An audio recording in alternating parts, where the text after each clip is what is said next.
अभी मैं झारखंड का भारतीय जनता पार्टी का चुनाव प्रभारी हूँ, लेकिन महाराष्ट्र आए बिना मेरा चुनाव अभियान पूरा नहीं होता और इसलिए एक दिन देवेंद्र जी के विधानसभा क्षेत्र में भी सभा में आया था और आज महाराष्ट्र में चुनाव प्रचार के लिए आया हूं। झारखंड में प्रथम चरण के चुनाव संपन्न हुए हैं और पूरे विश्वास के साथ में ये कह रहा हूं कि झारखंड में एनडीए को, भारतीय जनता पार्टी को प्रथम चरण के चुनाव में ही 2/3 बहुमत मिल रहा है। प्रधानमंत्री नरेंद्र मोदी जी के प्रति विश्वास और वहां जो गठबंधन है जेएमएम, कांग्रेस, आरजेडी का, उसने झारखंड को तबाह और बर्बाद कर दिया थे। परिवर्तन की लहर चल रही है। यहां महाराष्ट्र में भी महायुति की महाविजय होगी। महायुति की सरकार केंद्र सरकार के साथ मिलकर जो विकास के काम किए हैं, उसने जनता के दिल और दिमाग को पूरी तरह से महायुति के साथ खड़ा कर दिया है।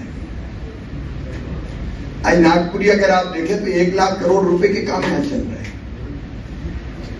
नागपुर भी बदला है, महाराष्ट्र भी बदला है और प्रधानमंत्री श्रीमान नरेंद्र मोदी जी के प्रति श्रद्धा और विश्वास दोनों है। यहां जन कल्याण के काम भी अद्भुत और अनोखे हुए हैं। समाज के हर वर्ग के कल्याण के काम महायुति की सरकार ने किए।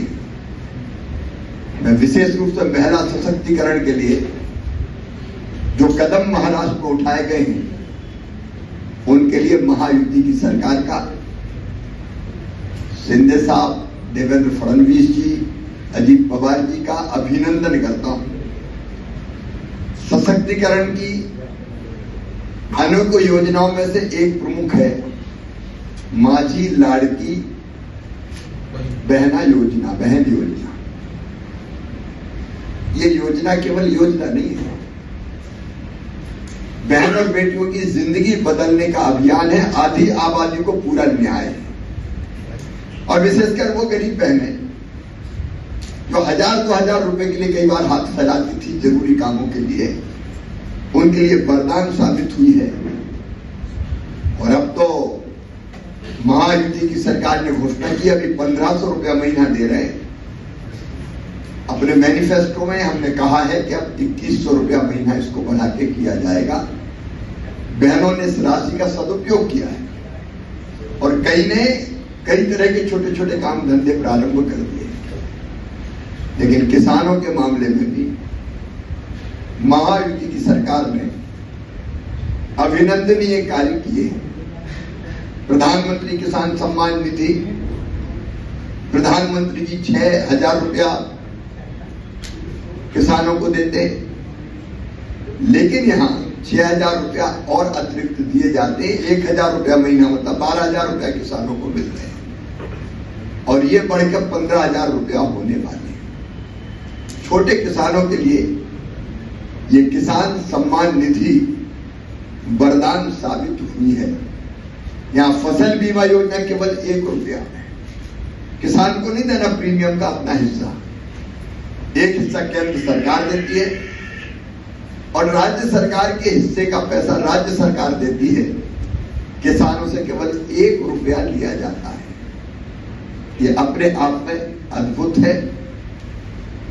इसके साथ साथ सोयाबीन और कपास उत्पादक किसानों के खाते में 5000 रुपया हेक्टर अतिरिक्त रूप से उनके अकाउंट में डाले जा रहे हैं। योजना अनेक है, उनका मैं विवरण मैं नहीं जाना चाहता। प्रधानमंत्री नरेंद्र मोदी जी के नेतृत्व में केंद्र सरकार भी किसान कल्याण के लिए प्रतिबद्ध है। पिछले दिनों जब प्याज के दाम कम हुए थे, किसानों को ठीक रेट नहीं मिल रहे थे, तो केंद्र सरकार ने फैसला किया प्याज के एक्सपोर्ट से प्रतिबंध हटाया जाएगा और एक्सपोर्ट शुल्क 40% से घटा के 20% कर दिया जाएगा। परिणाम स्वरूप प्याज के दामों में वृद्धि हुई। सोयाबीन के मामले में भी हमने फैसला किया। पाम ऑयल मलेशिया, इंडोनेशिया से और भी खाद्य तेल आयात किए जाते थे 0% इंपोर्ट ड्यूटी पर, वो इंपोर्ट ड्यूटी इफेक्टिवली बढ़ा के 27.5% कर दी गई, ताकि घरेलू बाजार में जो ऑयल मिल्स हैं वो सोयाबीन खरीदे और किसान को सोयाबीन के ठीक दाम मिले। सोयाबीन का मिनिमम सपोर्ट प्राइस है 4,892 रुपया। केंद्र सरकार ने तय किया है, महाराष्ट्र सरकार को अनुमति दी है कि 4,892 रुपया में वो न्यूनतम समर्थन मूल्य पर सोयाबीन खरीदने का काम करे। एक दिक्कत थी केवल कि सोयाबीन में जो नमी थी, मॉइस्चर, उसकी सीमा थी 12%, लेकिन यह सोयाबीन में मॉइस्चर 12 के बजाय 14-15% तक जा रहा था। और इसलिए केंद्र सरकार ने यह फैसला भी किया है कि सोयाबीन के प्रिक्योरमेंट पर जो मॉइस्चर है, मॉइस्चर कंटेंट, वो बढ़ा के 15% कर दिया जाएगा। ये आदेश की कॉपी भी मेरे पास है, ताकि यहां सोयाबीन की खरीदी में कोई दिक्कत ना आए। सोयाबीन में जो नमी थी उसके कारण खरीदी में बाधा आ रही थी। राज्य की सरकार ने, भारत सरकार को बताया, व्यक्तिगत चर्चा में भी देवेंद्र जी और बाकी मित्रों ने बताया, तो तुरंत हमने मॉइस्चर का जो परसेंटेज है वो बढ़ा के 15% कर दिया। सोयाबीन सरकार खरीदेगी।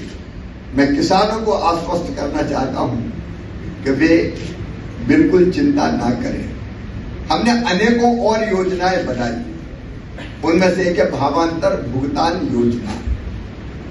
राज्य सरकार चाहे, ये राज्य सरकार के निर्णय पर निर्भर करता है कि वो सीधे खरीदी के बजाय वो बाजार मूल्य और मिनिमम सपोर्ट प्राइस का अंतर भी किसान के खाते में डाल सकती है। हमने एक योजना, ये योजना हमारी एक और योजना बनाई, इसमें प्याज, टमाटर और आलू, अगर उनके दाम गिरते हैं तो किसान को घाटा होता है। और इसलिए आईसीएआर इनका मॉडल रेट तय करेगा, मतलब इनकी लागत कितनी है, लागत पर 50% प्रॉफिट देकर वो भारतीय कृषि अनुसंधान परिषद की संस्थाएं करेगी। और बाजार रेट और इस रेट में जो अंतर है, वो अंतर भी किसान के खाते में डालने का काम किया जाएगा।